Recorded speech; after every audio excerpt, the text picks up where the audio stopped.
भक्तीचा जिवाळा तुझी दैवाचा पुतळा अनेक माझी म्हणा होता पंडित शहाणा नामरूपी जडले चित्त त्याचा दास मी अंकित अनेक माझे म्हणा होता पंडित शहाणा तुका म्हणे नवविध भक्ती जाणी तोची शुद्ध अनेक माझे म्हणा होता पंडित शहाणा. नवविधा भक्तीचं चिंतन आपण करत आहोत.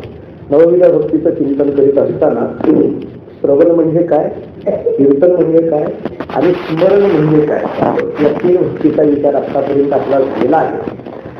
या भक्तींचा विचार करत असताना भक्तीची एखादी व्याख्या आणि त्या व्याख्येला अनुसंधान त्या भक्तीच्या प्रकाराचा विचार असा आतापर्यंत आपल्याला झालेला आहे. श्रवणातले प्रकार झाले, कीर्तनातले प्रकार झाले, स्मरणातले प्रकार झाले. हे करत असताना आज जे आपल्याला ज्या भक्तीचा विचार मांडायचा आहे ती पाद सेवन या भक्तीचा विचार करायचा आहे. म्हणजे पायाची सेवा, सर्व सेवा अर्थ आहे.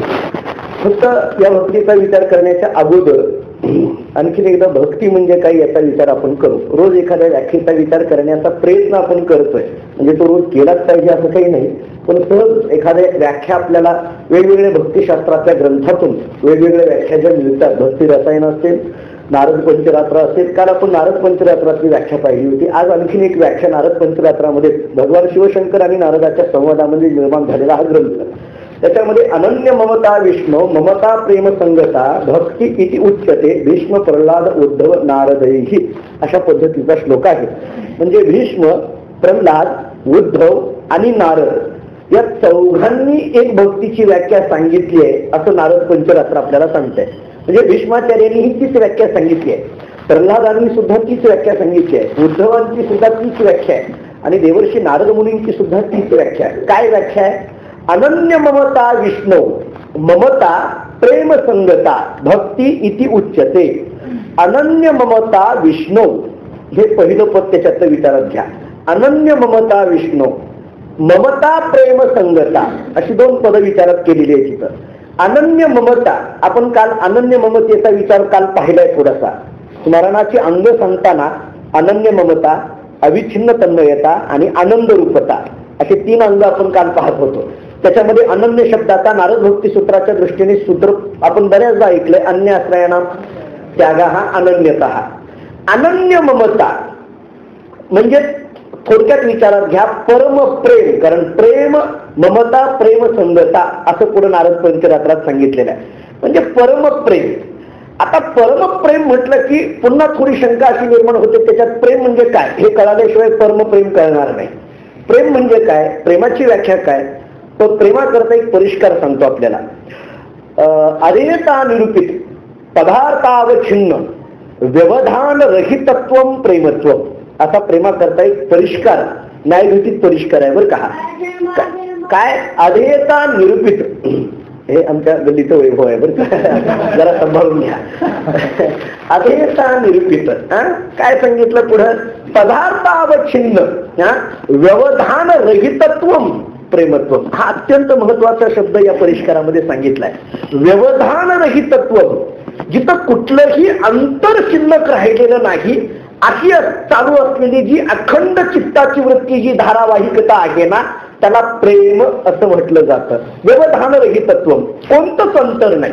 आपण ती गवलन नेहमी ऐकतो, कोणी सांगा या गोविंदाची शुद्धी. हे कोठे आड आली ही देहबुद्धी. हे देहबुद्धी सुद्धा जिथं चालत नाही, देहाचं सुद्धा अंतर भगवंताच्या आणि आपल्यामध्ये म्हणजे भक्तामध्ये, भगवंताच्या आणि भक्ताच्या मध्ये देहाचंही भक्ताला अंतर चालत नाही असं असलेलं जी काही अवस्था आहे, असं असलेली जी रुची आहे, अशी असलेली जी अवस्था आहे, त्या अवस्थेला प्रेम असं म्हणा असं न्यायघटित परिष्कारातून एक व्याख्या निघते. आपला विषय काय आहे? अनन्य ममता ममता प्रेम संगता एवढ्या व्याख्येचा विचार आपल्याला भक्ती इति उच्यते. कोण कोण?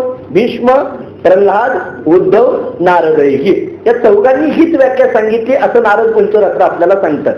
मग याच्यामध्ये अनन्य ममता म्हणजे परमप्रेम, या प्रेमाचा विचार आपण केला. प्रेम म्हणजे काय याची न्यायघटित व्याख्या आपल्याला सांगितली.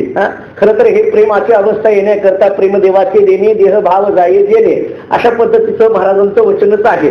देहभाव जावा, ब्रह्मभाव यावा आणि जीवन मात्र प्रेमभावामध्ये चालावं. तीन भावाचा विचार आपल्याला सांगितलाय. देहभाव जावा ब्रह्मभाव यावा. देहभाव गेल्याशिवाय ब्रह्मभाव येत नाही किंवा ब्रह्मभाव आल्याशिवाय देहभाव जात नाही. आता हे कसंही लावून घ्यावं लागतं बरं का, ज्याच्या ज्याच्या चिंतनाचा विषय आहे. कारण दोन्हीकडून आपल्याला तिथं चिंता विषय. मी दोन तुम्हाला, एक ज्ञानोबरांची ओवी आणि एक तुकाराम महाराजांचा अभंग नेहमीच सांगतो. ज्ञानोबरांची ओवी दुसऱ्या अध्यायाची, काही शरीर भावना असती इंद्रिय विषयी विसरती जै सहभाव प्रतिती प्रगट होय. आणि तुकाराम महाराजांचा अभंग विषयी विसर पडिला निशेष अंगी ब्रह्मरस ठसावला. म्हणून देहभाव गेला, ब्रह्मभाव आला. आणि पण एवढ्यावरही थांबत नाही. समजा देहभाव गेला, ब्रह्मभावाची स्थिती आली, पण तो ब्रह्मभावामध्ये ब्रह्मभावाची स्थिती येऊन जीवन मात्र प्रेमभावामध्ये असावं. जीवन मात्र प्रेमभावामध्ये. माझ्या विठोबाचा कैसा प्रेमभाव आपणची देव होय गुरु पडिये देहभाव पुरवी वासना अंतिती आपणा पाठी न्यावे. तिथं प्रेमभाव आणि देहभावाचा विचार आलेला आहे बघा. तिथं देहभाव आणि प्रेमभावाचा विचार आला. प्रेमाचा विचार आपण करत असताना देह बुद्धी सुद्धा चालत नाही, त्याला प्रेम म्हटलं जातं. असा विचार आपण करून आलो. आता असं जे प्रेम आहे, उद्धवाला जे दृष्टीला पडलेलं प्रेम, भागवत कथेमध्ये फार गोड विचार आलेला आहे त्याच्या संबंधाने. उद्धव ज्यावेळेस भगवान कृष्ण परमात्म्याचा निरोप घेऊन गोकुळामध्ये आले त्यावेळेसचं चरित्र पहा. आता त्यावेळेसचं परवा हरिपाठामध्ये एक चरित्र सांगितलं, थोडंसं पुढलं बोलतो. उद्धव ज्यावेळेस आले ना, आणि उद्धवाने ज्यावेळेस सगळ्या त्या गोकुळामध्ये पाहायला सुरुवात केली, वृंदावनामध्ये पाहायला सुरुवात केली, सगळ्या गोपिका कृष्ण कृष्ण स्मरणामध्ये अगदी तल्लीन झालेल्या होत्या. तन्मया अशी अवस्था झालेली होती. सगळ्या गोपिका कृष्ण कृष्ण कृष्ण भजनामध्ये तल्लीन झालेल्या होत्या. नव्हे त्याच्यामध्ये आपण नेहमी तो भाव ऐकतो. एक गोपिका दुसऱ्या गोपिकेला म्हणते, अगं मला रात्री झोप लागली, झोपेमध्ये स्वप्न पडलं, स्वप्नात कृष्ण दिसला, मला स्वप्नामध्ये कृष्ण दिसला. ही तन्मय अवस्था आहे बरं का. मला झोप लागली, झोपेमध्ये स्वप्न पडलं, स्वप्नामध्ये कृष्ण दिसला. मनी वसे ते स्वप्नी दिसे. असं कुणी स्वप्नात आपल्या, आता ते गोपिकांच्या स्वप्नामध्ये कृष्ण दिसतो, आपल्या स्वप्नात भूतच असतात सगळे. पण गोपिकांच्या स्वप्नामध्ये कृष्ण दिसायला लागला. ती म्हणायला लागली मला स्वप्न पडलं, स्वप्नामध्ये मला कृष्ण दिसला. दुसरी गोपिका म्हणते तू भाग्यवान आहे, तू भाग्यवान आहे. का? तुला झोप तरी लागली म्हणून तू भाग्यवान आहे. पण मला त्याच्या स्मरणामध्ये झोपच लागत नाही. याला अनन्य प्रेम म्हणा, याला अनन्य प्रेम म्हणा, याला परमप्रेम म्हणा ना, याला परमप्रेम म्हणा. शेवटी उद्धवाने ते सगळं बघितलेलं. दुसरी गोपिका पहिली गोपिकेला, पहिली गोपिका दुसऱ्या गोपिकेला, यांचा संवाद उद्धव ऐकत होता. उद्धवाने सगळं असं निरखून पाहायला सुरुवात केली, काय चाललंय हे नेमकं. शेवटी उद्धवाने विचारलं की हे काय तुम्ही असं नेहमी कृष्ण कृष्ण भजनामध्ये सगळं देहभान विवर्जक अशा अवस्थेमध्ये तुमचं कृष्ण कृष्ण भजन चाललेलं आहे, कशामुळे हे काय, याच्यातून तुम्हाला काय प्राप्त होतं? खरं तर त्या गोपिकेने सांगितलं, हे पहा उद्धवा, खरं सांगू का, अशा जीवनामध्ये निर्माण होणं याच्यासारखं दुःख जगात कुठलंच नाही असं सांगितलेलं आम्हाला माहित आहे. त्या पिंगला नावेच्या गणिकेने हे दिलेलं उत्तरही आम्हाला चांगलं माहित आहे. ते भागवतामध्ये तो श्लोक आहे. आशेसारखं दुःख दुसरं कोणतंच नाही हे सगळं चांगलं माहित आहे. तरीही कृष्ण भेटीची आशा आम्ही सोडू शकत नाही. इतकं जे निर्माण झालेलं प्रेम आहे ना, याला अनन्य प्रेम म्हणा, याला परमप्रेम म्हणा. शेवटी उद्धवानी विचारलं, मान्य आहे, इतकं तुम्हाला अनन्य प्रेम, एवढे परमप्रेम निर्माण झालेलं आहे, पण हे प्रेम निर्माण झालं कसं काय? ही अनन्यता निर्माण झाली कशी काय? ही परमावस्था निर्माण झाली कशी काय? हे निर्माण झालं कसं काय झालं? आता तर इथं कृष्ण नाही ना, कृष्ण तर तिथं मथुरेमध्ये आहे, तुम्ही इथं गोकुळामध्ये आहे. एवढी अशी प्रेमाची अवस्था नेमकं तुम्हाला त्याचं स्मरण होतं कसं काय? एवढी अवस्था तुम्हाला प्राप्त झाली कशी काय? गोपिकेने सांगितलं, जरी कृष्ण आता देहरूपाने इथं नसला तरी पुन्हा पुन्हा स्मारयंती नंद गोप सुतंबता श्री निकेतई तत्पदकैहि विस्मर्तुम नैव शक्नुमुः. भागवतकारांमध्ये शुकाचार्य सांगतात की गोपिका त्या उद्धवाला सांगते, जरी कृष्ण परमात्मा इथं नसला तरी काय, पुन्हा पुन्हा स्मारयंती नंद गोप सुतंबता. काय झालं? श्री निकेतई तत्पदकैहि, हे सांगायचंय मला महत्वाचं. जरी कृष्ण कृष्ण रूपाने इथं नसला तरी उद्धवा तुम्ही जरा त्या मातीकडे पहा, आणि त्याच्यामध्ये ज्या पाऊल खुणा आहेत ना, त्या कृष्णाच्या पाऊल खुणा आहेत, आणि त्या पाऊल खुणा पुन्हा पुन्हा आम्हाला कृष्णाचं स्मरण करून देतात. त्या पाऊल खुणा म्हणजे ते पायाची चिन्ह, या पायाची चिन्ह पुन्हा पुन्हा आम्हाला स्मरण करून देतात आणि त्या पायाच्या चिन्हामुळे पाऊल खुणामुळे आम्हाला पुन्हा पुन्हा त्याचं स्मरण होतं. या अनन्य ममतेपर्यंत पोहोचलोय. म्हणजे अनन्य ममते करता पाद सेवन हे महत्वाचं आहे. इथं मला बोलायचं आहे. भक्तीची अनन्य प्रेम ही व्याख्या केली. अनन्य प्रेम कसं निर्माण होईल? पादुका पदकैही तत्पदकैही म्हणजे त्या पादसेवनाने, त्या पाऊल खुणांच्या स्मरणाने पुन्हा पुन्हा स्मारयंती ना, पुन्हा पुन्हा ती पाऊल खुणा आम्हाला स्मरण करून देत आहेत त्याच्या. आणि त्या पाऊल खुणा पाहिलं की आम्हाला पुन्हा पुन्हा त्या भगवान कृष्ण परमात्म्याचं स्मरण होत आहे. त्या पाऊल खुणा नित्य आमच्या समोर आहेत. त्या पाद सेवेमध्ये आम्ही नित्य आहोत. म्हणून ही अनन्य ममता निर्माण झाली. मान्य आहे. पण ही पाद सेवा म्हणजे नेमकं काय? हे पादसेवन कशाला म्हणायचं? पादसेवेची व्याख्या काय? तस्मात्वं सर्व भावेन भजस्व परमेष्टितम तद्गुण आश्रया भक्त्या भजनीय पादांबुजम. भागवतकारांनी त्याचीही व्याख्या केली. पादसेवेची व्याख्या केली. काय व्याख्या आहे? सर्व भावेन भजस्व. एक, सर्व भावेन भजस्व तद्गुण आश्रया भक्त्या. तद्गुण आश्रया भक्त्या आणि भजनीय. मी 3 मुद्दे बोललो आपल्याला.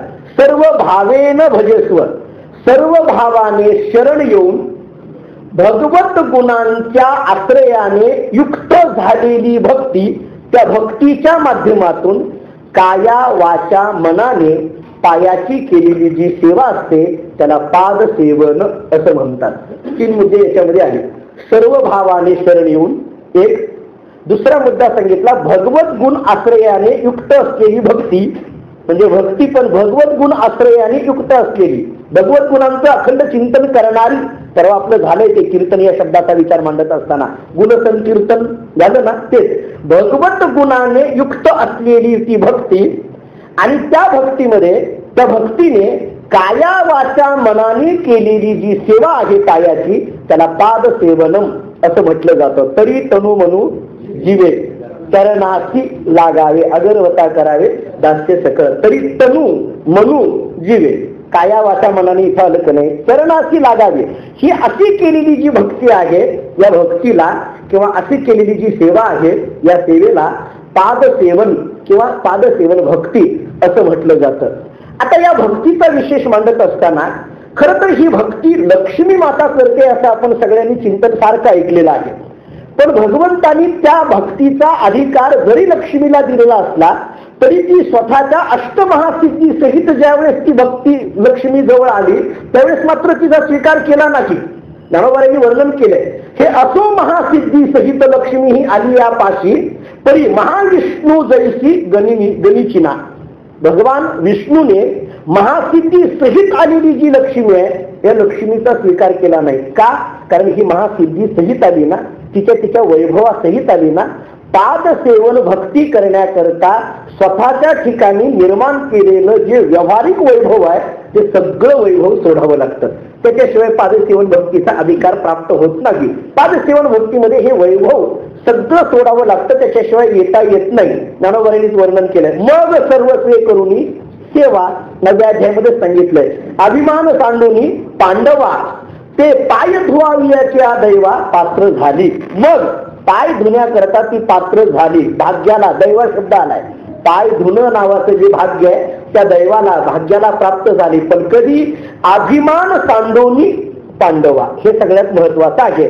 सर्वस्वे करुणी सेवा, सर्वस्वे करुणी सेवा एक, आणि अभिमान सांडोनी पांडवा दोन. अभिमाना विरहित जोपर्यंत ही लक्ष्मी जवळ आली नाही तोपर्यंत तिचाही स्वीकार केला नाही. अभिमान सांडल्यानंतर मग या पादसेवन नावाच्या भाग्याला ती प्राप्त झाली असं भगवान स्वतः त्या लक्ष्मीच्या बाबतीत बोलतात. या पादसेवन भक्तीचा विचार आपला चाललाय. भक्तीची व्याख्या सांगितली अनन्य प्रेम. हे अनन्य प्रेम कुठं निर्माण होईल? भगवंताच्या पाऊल खुणांच्या अखंड स्मरणातून आम्हाला अनन्य प्रेम निर्माण होतं असं गोपिकांनी उद्धवाला सांगितलं.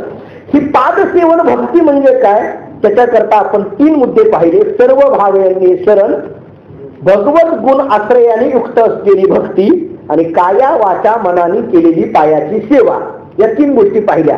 या पादसेवन भक्तीचा अधिकार कोणाला आहे? जो आपलं निर्माण केलेलं व्यावहारिक वैभव जो सोडून भगवंताच्या चरणाजवळ येतो तोच या पादसेवन भक्तीचा अधिकारी आहे. या पादसेवन भक्तीची 3 अंग सांगितलेली आहेत. या पादसेवन भक्तीची 3 अंग सांगितली. पहिलं अंग सांगितलंय पादग्रहण, दुसरं अंग सांगितलं पाद प्रक्षालन आणि तिसरं अंग सांगितलं पाद संवाहन. पादसेवन चाललंय म्हणून या 3 अंगाचा विचार पहा. पहिलं अंग सांगितलं पादग्रहण किंवा साध्या भाषेत बोलायचं झालं तर नमस्कार करणं. पादसेवन भक्तीतलं पहिलं अंग काय? नमस्कार करणं किंवा पायाची धूळ आपल्या मस्तकाला लागणं हे पादसेवन भक्तीतलं पहिलं अंग आहे. नमस्कार करणं. आपण नेहमी साष्टांग करी दंडवत हे सांगतो का नाही? साष्टांग करी दंडवत, पण तो दंडवत सुद्धा दंडवत दंडापरी काही उरवलेली उरी असा दंडवत सांगितलाय. सर्वांग झोपून टाकणं याला दंडवत म्हटलं जातं. पाया पडताना सुद्धा पाया पडणं ही पादसेवन भक्तीतलं एक अंग सांगितलंय बरं का. पाया पडणं हे पादसेवन भक्तीतलं एक अंग सांगितलं. पाया पडताना सुद्धा कसं पडावं, पाया पडताना सुद्धा कसं पडावं, दंडवत दंड जसा खाली पडतो सोडल्यानंतर तसं आपण संतांच्या गुरूंच्या देवाच्या पायावर झोकून द्यावं असं आम्हाला शास्त्र सांगतं. बरेच लोक पाया पडणारे वेगवेगळ्या पद्धतीचे भेटतात, वेगवेगळ्या पद्धतीची भेटतात. आम्ही बार्शीमध्ये प्रवचन करत असताना काही माणसं पाया पडायला यायचे. पाया पडताना उगीच चिमटा घ्यायची पुढे जायचे. हे काय प्रकार करायचं नाही. एक मनुष्याला तो म्हटला, महाराज मला खाली वागता येत नाही, तुमचेच पाय माझ्या डोक्याजवळ आणा. म्हणजे पादसेवन भक्तीतल्या या अंगाची इतकी अवहेलना व्यवहारामध्ये चाललेली आपल्याला दिसून येते. पादसेवन भक्तीतलं पहिलं अंग आपण पाहतोय पादग्रहण. त्याचा एक अर्थ मी सांगितला नमस्कार करणं आणि दुसरा अर्थ सांगतोय त्या पायाच्या चरणाची म्हणजे चरणाची रज आपल्या कपाळाला लागलं. चरण रज आपण म्हणतो. देवाच्या चरणाची रज, संतांच्या चरणाची रज, श्री गुरूंच्या चरणाची रज किंवा आपला नेहमीचा अभंग आहे ना, संत चरण रज लागता सहज वासनेची बीज जुळवणी जाय. उद्धव गोकुळातून जाताना त्या गोकुळातली माती आपल्या कपाळाला लावून मग रथामध्ये बसला असं भागवतकार सांगतात. का? कारण या मातीमध्ये भगवान कृष्ण परमात्म्याचे पाय लागलेले आहेत म्हणून ती माती नित्यपूज्य आहे असं उद्धवाचं म्हणणं आहे. याला पादग्रहण पादसेवन प्रकारातला हे एक अंग म्हणा.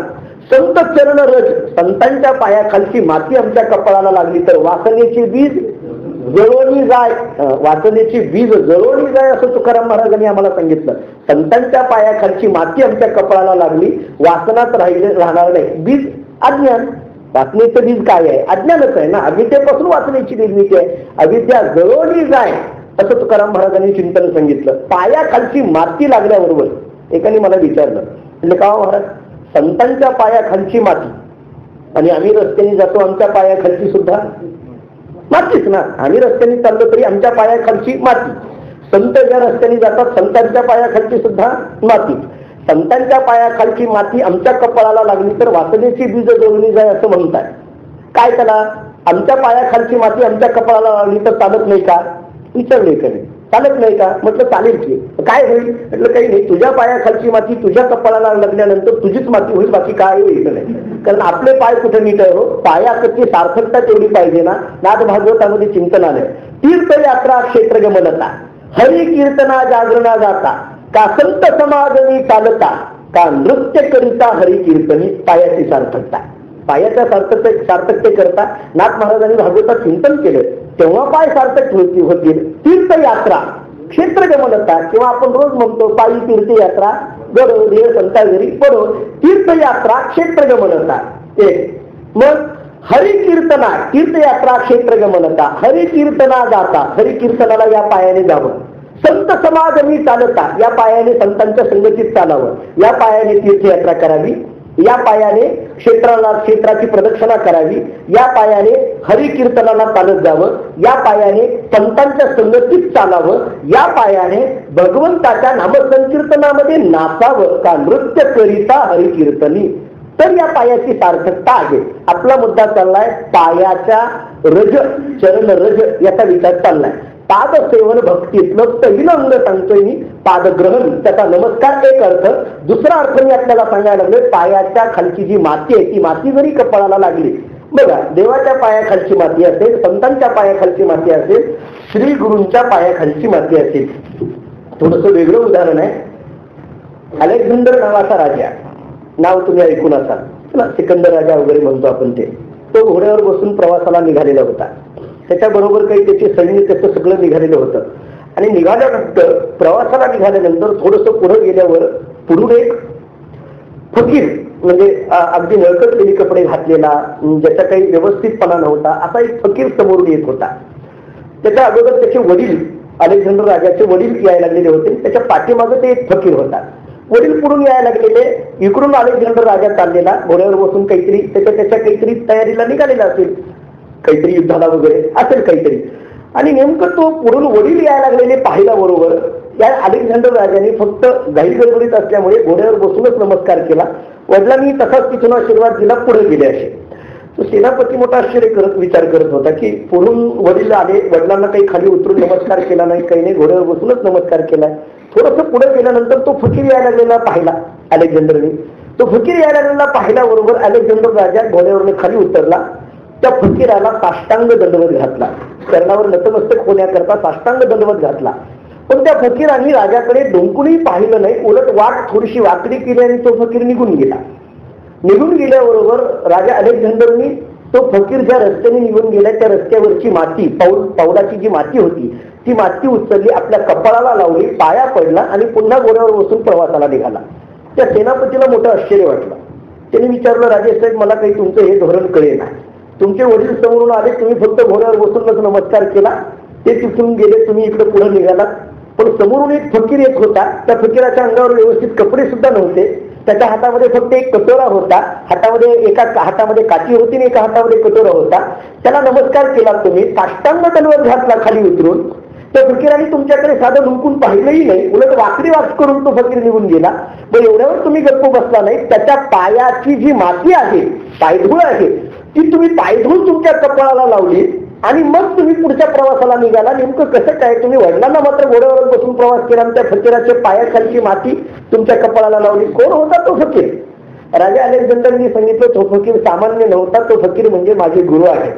त्या गुरूंचं नाव ग्रीक तत्ववेत्ता येते, डायोजिनियस असं सांगितलेलं आहे. हे माझे गुरु आहेत, डायोजिनियस हे गुरु आहेत. आणि या गुरूंच्या पायाची माती, पायधूळ मी माझ्या कपाळाला लावली. याचं कारण सांगतो. माझ्या वडिलांनी मला स्वर्गातून पृथ्वीवर आणलं. राजा अलेक्झांडरचं वाक्यावर का फार गोड आहे. माझ्या वडिलांनी मला स्वर्गातून पृथ्वीवर आणलं, तर माझ्या गुरूंनी माझ्याकरता पृथ्वीवर स्वर्ग निर्माण केला, म्हणून त्यांच्या पायधूळ मी माझी कपाळाला लावतो आहे. ही चरण रज याचा थोडासा विचार करा. मला फक्त चरण रज सांगायचंय. जरी थोडासा दृष्टांत बहिरंगातला पाश्चात्य तत्ववेत्ताचा असला तरी त्याच्यातला अर्थ काय घ्यायचा तेवढा घ्या. दृष्टांत हा फक्त एकांगी असतो. दृष्टांताला पूर्ण इकडे घ्यायचं नाही. आपला मुख्य सिद्धांत पादग्रहण, पादसेवन भक्तीतलं पहिलं अंग पादग्रहण. दुसरं अंग सांगितलंय पाद प्रक्षालन, म्हणजे पाद्यपूजा.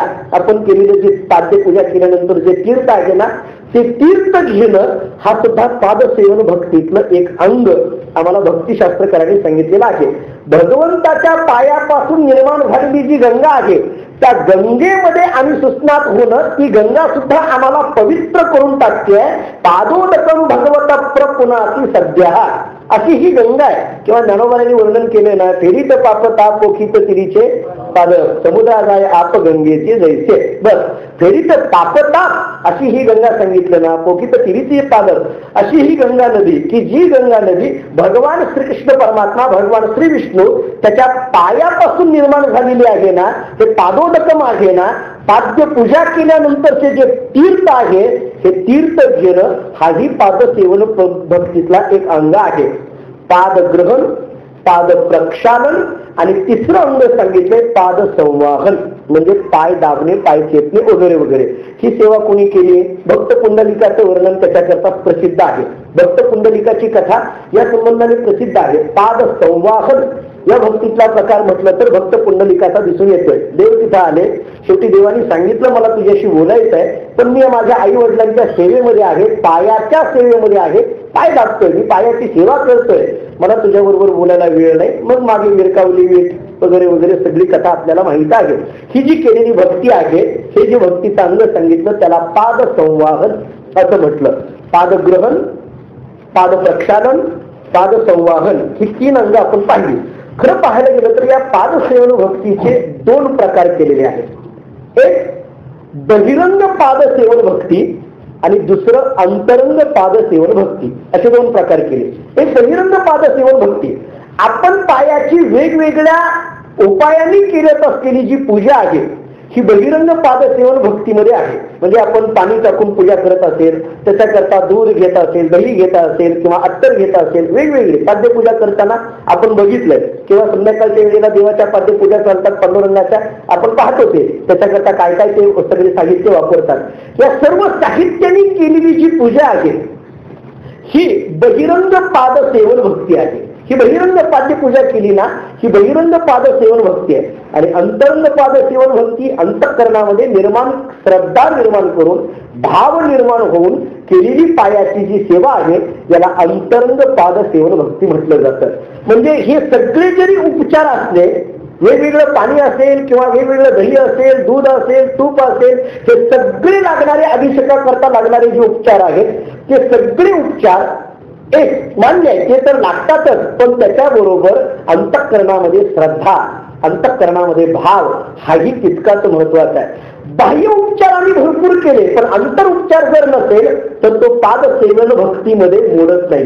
जर मोडत असेल तर तो बहिरंग पादसेवन भक्ती एवढ्यामध्येच मोडेल.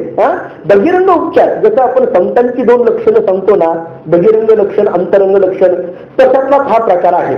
बाह्य पादसेवन बहिरंग पादसेवन भक्ती आम्ही करत असलेले वेगवेगळे पायावरचे उपचार, हे उपचार जर करत असेल तर याला बहिरंग पादसेवन भक्ती म्हणा.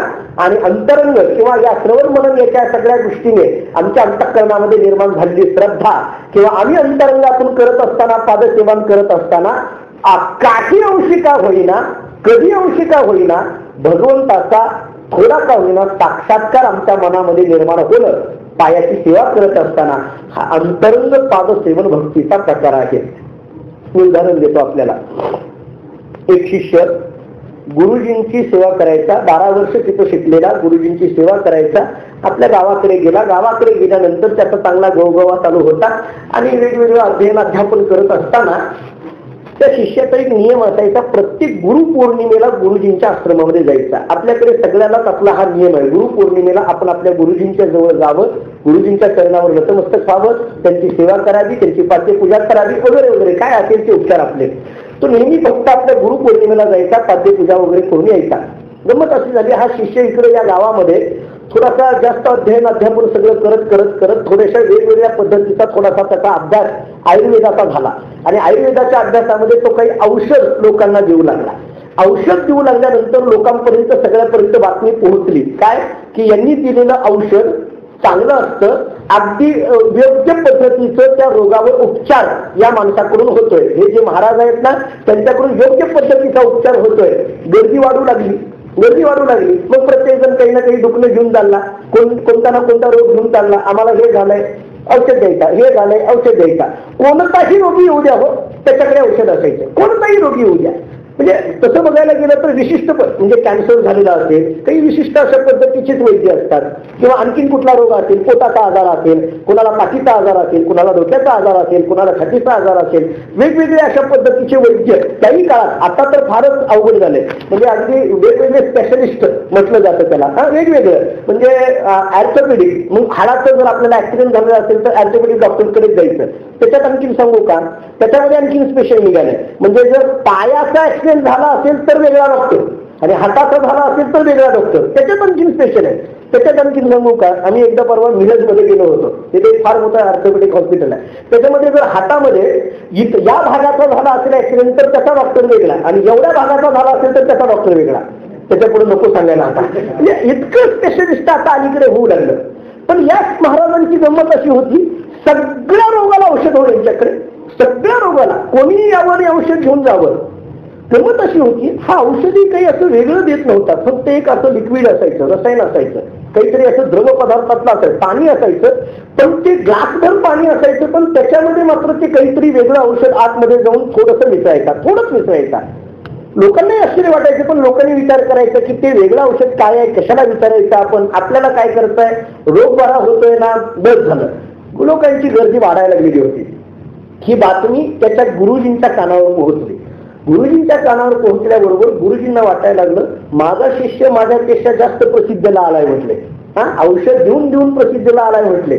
त्यांनाही थोडासा रोग वाटायला लागला होता, त्यांनाही काहीतरी त्रास होत होता. त्यांनी विचार केला की आपण त्याच्याकडे जावं. आपल्यालाही छातीचा पोटाचा त्रास होऊ लागलेला. त्याच्याकडे गेले आणि त्याला विचारलं अरे मला असा असा त्रास होतोय, मला औषध तू देशील का? म्हटलं हरकत नाही, काय हरकत आहे. पुन्हा ते पाणी अगदी ग्लासभर पाणी घेतलं, आतमध्ये गेला आणि त्याच्यामध्ये थोडंसं ते वेगळं औषध मिसळलं आणि गुरुजींना दिलं ते प्यायला. गुरुजींनाही बरं वाटायला लागलं. बरं वाटायला लागल्यानंतर गुरुजींच्या लक्षात आलं हा आपला विद्यार्थी आहे. आपला विद्यार्थी आपल्याला औषध देऊन बरं करतोय, पण हा नेमकं औषध देतोय काय हे मात्र कोणालाच माहित नाही. पाणी देतोय सगळ्याला माहिती आहे, पण पाण्यात हे काहीतरी वेगळं मिसळतो हे नक्की आहे. त्याला विचारलं पाहिजे. गुरुजी त्याच्याकडे गेले त्याला विचारलं काय तू पाणी देतोय हे माहिती आहे, पण त्याच्यामध्ये वेगळं औषध तू काहीतरी घालतोय, ते नेमकं औषध काय आहे? तो म्हटलं काय करतोय गुरुजी, कशाला विचारता, तुम्ही विचारू नये मी सांगू नये. नाही नाही काय आहे ते सांगितलं पाहिजे, मला सांग. तू जरी कुणाला सांगत नसला तरी मला सांगावं लागेल, सांग काय आहे. फारच आग्रह धरल्यानंतर त्या शिष्याने सांगितलं काही नाही गुरुजी, ते दुसरं तिसरं औषध काही नाही, मी प्रत्येक गुरु पौर्णिमेला तुमच्याकडे येतोय, हे नक्की आहे ना, माहित आहे ना?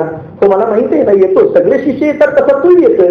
नाही तिथं आल्यानंतर आम्ही सगळेजण मिळून तुमची पाद्यपूजा करतो. हो मला तेही माहित आहे, पाद्यपूजा करतो ना, पाद्यपूजा करतो. पाद्यपूजा करता मग पाणी असेल ते वेगवेगळे सगळे उपचार आम्ही करतो. हो ते पाद्यपूजा केल्यानंतर आम्ही जे तीर्थ थोडं थोडं तीर्थ आम्हा प्रत्येकांना काही वाटीमध्ये तांब्यामध्ये कशामध्ये तरी तीर्थ प्रत्येक जण आम्ही वाटून घेतो. ते जे तीर्थ आहे ना, तुमची पायाची पूजा केल्यानंतरचं जे तीर्थ आहे ते तीर्थ मी इथं घेऊन येतो आणि ग्लासभर पाण्यामध्ये त्या तीर्थाचा फक्त एक थेंब टाकतो आणि त्या माणसाला बरं वाटतं. त्याच्यात माझं काहीच नाही, हे सगळं तुमच्या पायाचा महिमा आहे, माझं काहीच नाही. गुरुजींना वाटायला लागलं माझ्या पायाच्या पाण्यावर बराच धंदा चालला येतात. गुरुजीच बघा माझ्या पायाच्या पाण्यावर यांनी धंदा चालू केलाय.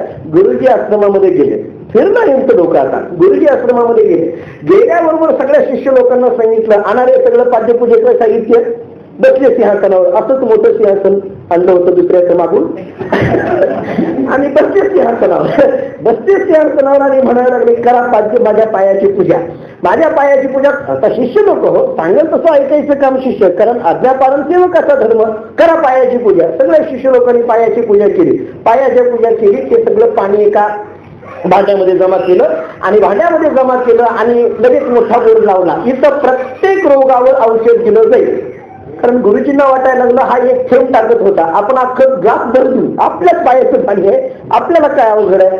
लावला बोर्ड. गर्दी वाढायला, लोकांना काय असतं बोर्ड लागलीच्या आधी गर्दी, पण लोकांना अनुभव काही त्याचा येईना. कोणाचा रोग बरा होईना, उलट रोग वाढायला लागले, पण रोग काही बरा होईना. शेवटी लोक निंदा नालस्ती करायला लागली. गुरुजींना वाटायला लागलं यांनी काहीतरी आपल्याला फसवलंय. गुरुजी पुन्हा त्याच्या आश्रमामध्ये गेले, त्याला विचारलं खरं सांग तू औषध काय दिलं होतं. तो म्हटला गुरुजी खरं सांगतो तुम्हाला, तुमच्या पायाचं जे तीर्थ आहे ना तेच होतं, बाकी काहीच नाही. अरे मग मी असं केलं सगळं तरी पण असं कसं काय माझा पायाच्या तीर्थाचा परिणाम मी दिल्यानंतर का लोकांना झाला नाही?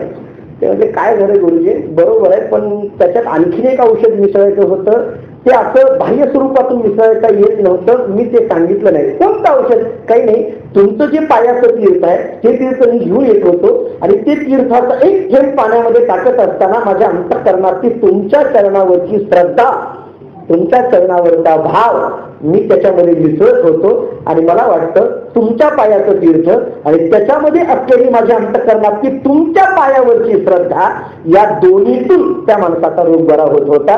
तुम्ही तुमच्या पायाचं तीर्थ दिलं पण त्याच्यात श्रद्धा मिसळली नव्हती, म्हणून त्याचा परिणाम झाला नाही. बहिरंग पादसेवन भक्ती, अंतरंग पादसेवन भक्ती, दोन प्रकार झाले. आपल्याला पादसेवन भक्तीचा विचार करत असताना भक्तीची व्याख्या अनन्य प्रेम. अनन्य प्रेम कसं निर्माण होईल? पादसेवनामधून. स्मारयेतून सांगितलं ना आपल्याला त्या गोपिकेने उद्धवाला.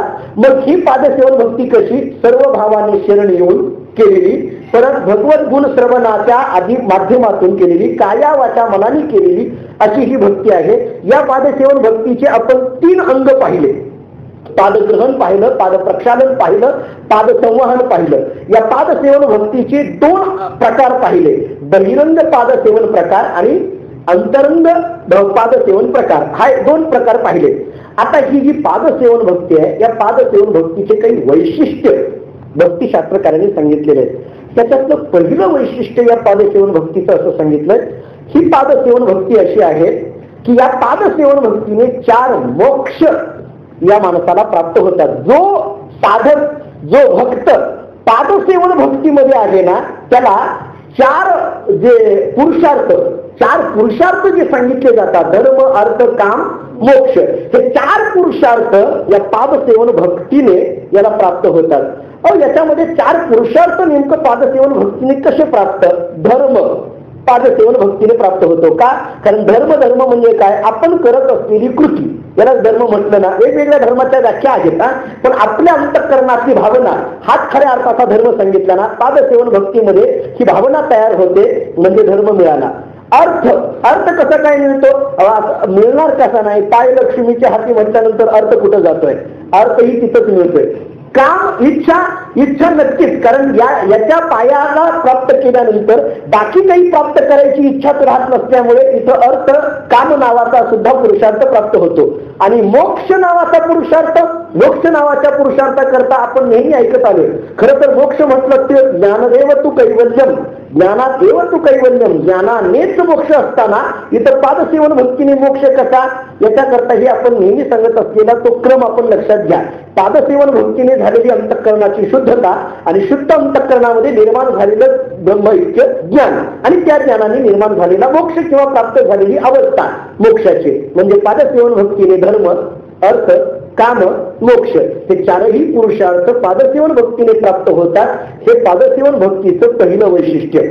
पादसेवन भक्तीचं दुसरं वैशिष्ट्य सांगत असताना 4ही मुक्तीच्या पेक्षा श्रेष्ठ अशी ही पादसेवन भक्ती आहे. भगवान स्वतः सांगतात, मी सालोक्य सारूप्य सामिप्य सायुज्य या 4ही मुक्ती द्यायचं म्हटलं तरीही भक्त जो आहे माझा तो या 4 मुक्तीपेक्षा सुद्धा माझ्या पायाच्या सेवेची जास्त अपेक्षा करतो.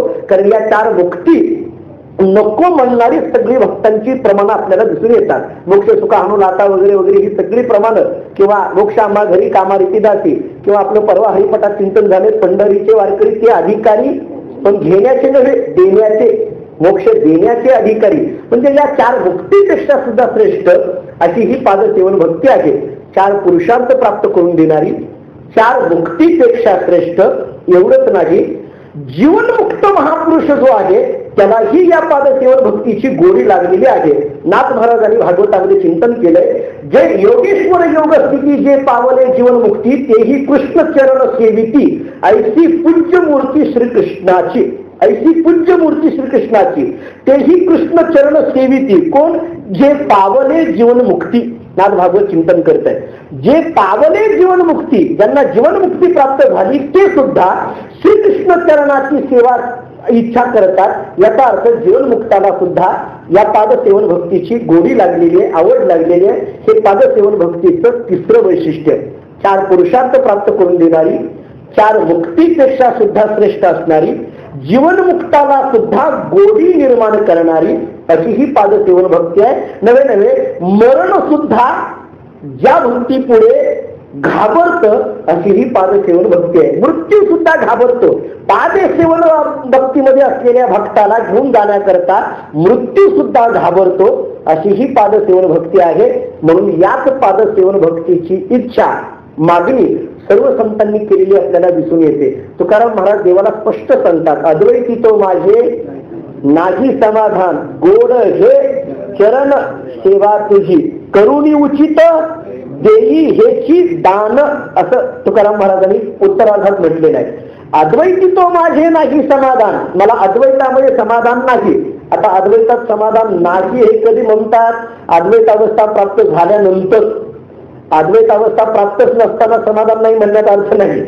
अद्वैत अवस्था प्राप्त झाली आणि मन नाही, त्याला आपण परवा बोललो होतो, प्रसक्त प्रतिषेध आणि अप्रसक्त प्रतिषेध, प्राप्तीपूर्वक निषेध आणि अप्राप्तीपूर्वक निषेध असं म्हटलं जातं.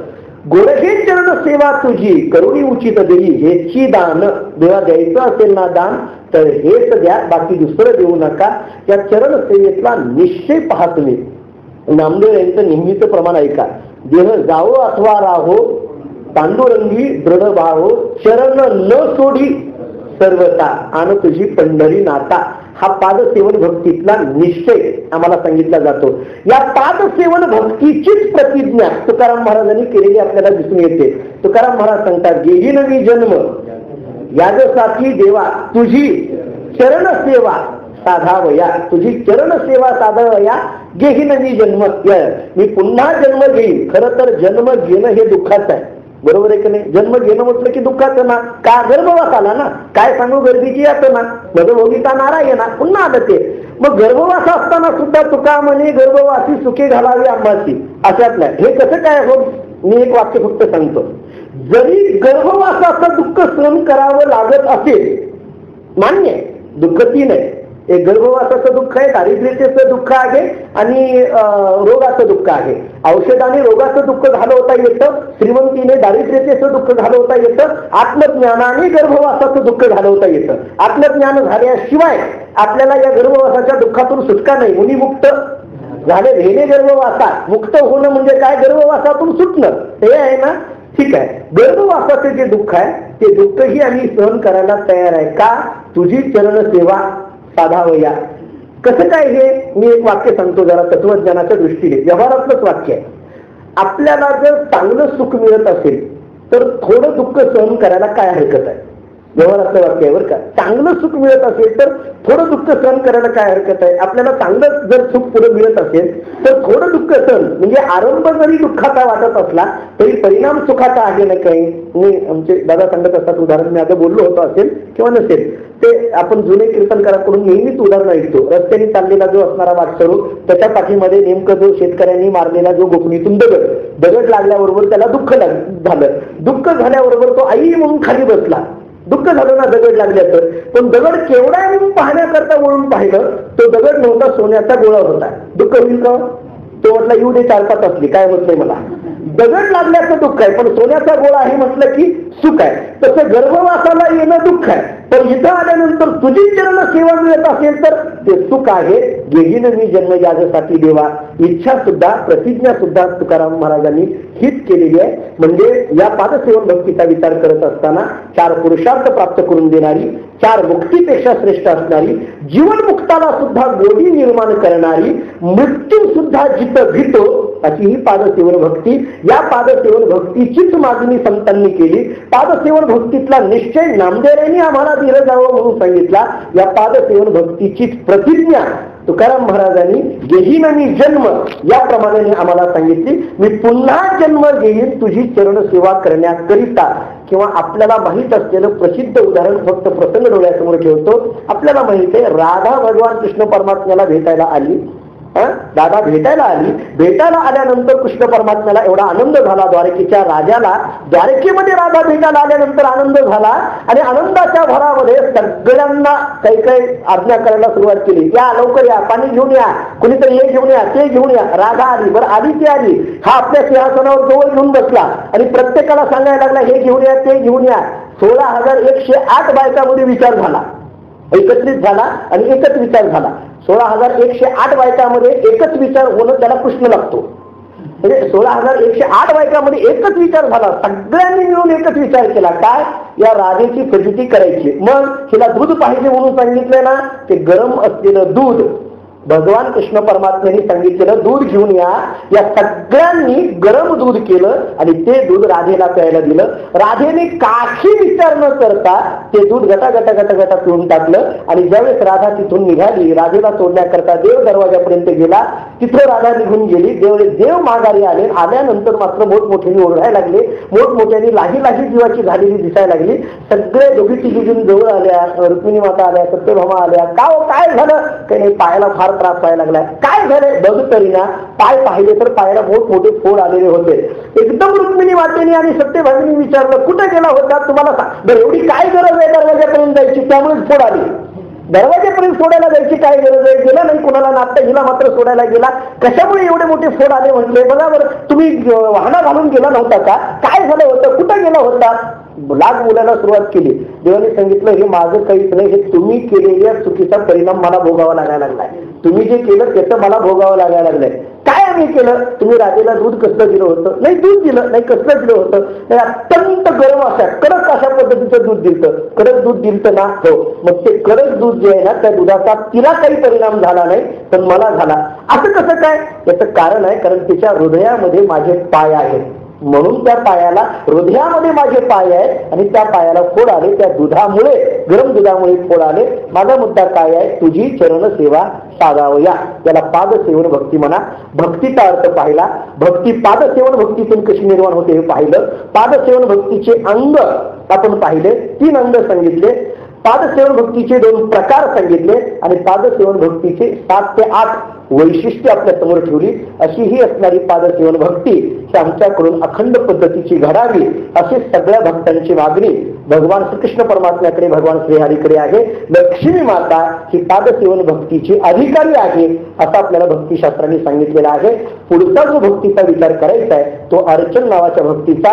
आज आपण थोडंसं 2 दिवस पुढच्या कार्यक्रमाला, कीर्तनाला जायचं असल्यामुळे थोडंसं 15 दिवसा अगोदर सोडायचं कालच जाहीर केलेलं होतं. तर पुढचा जो अर्चन नावाच्या भक्तीचा विचार आहे तो उद्याच्या प्रवचनामध्ये करू. पुंडलिक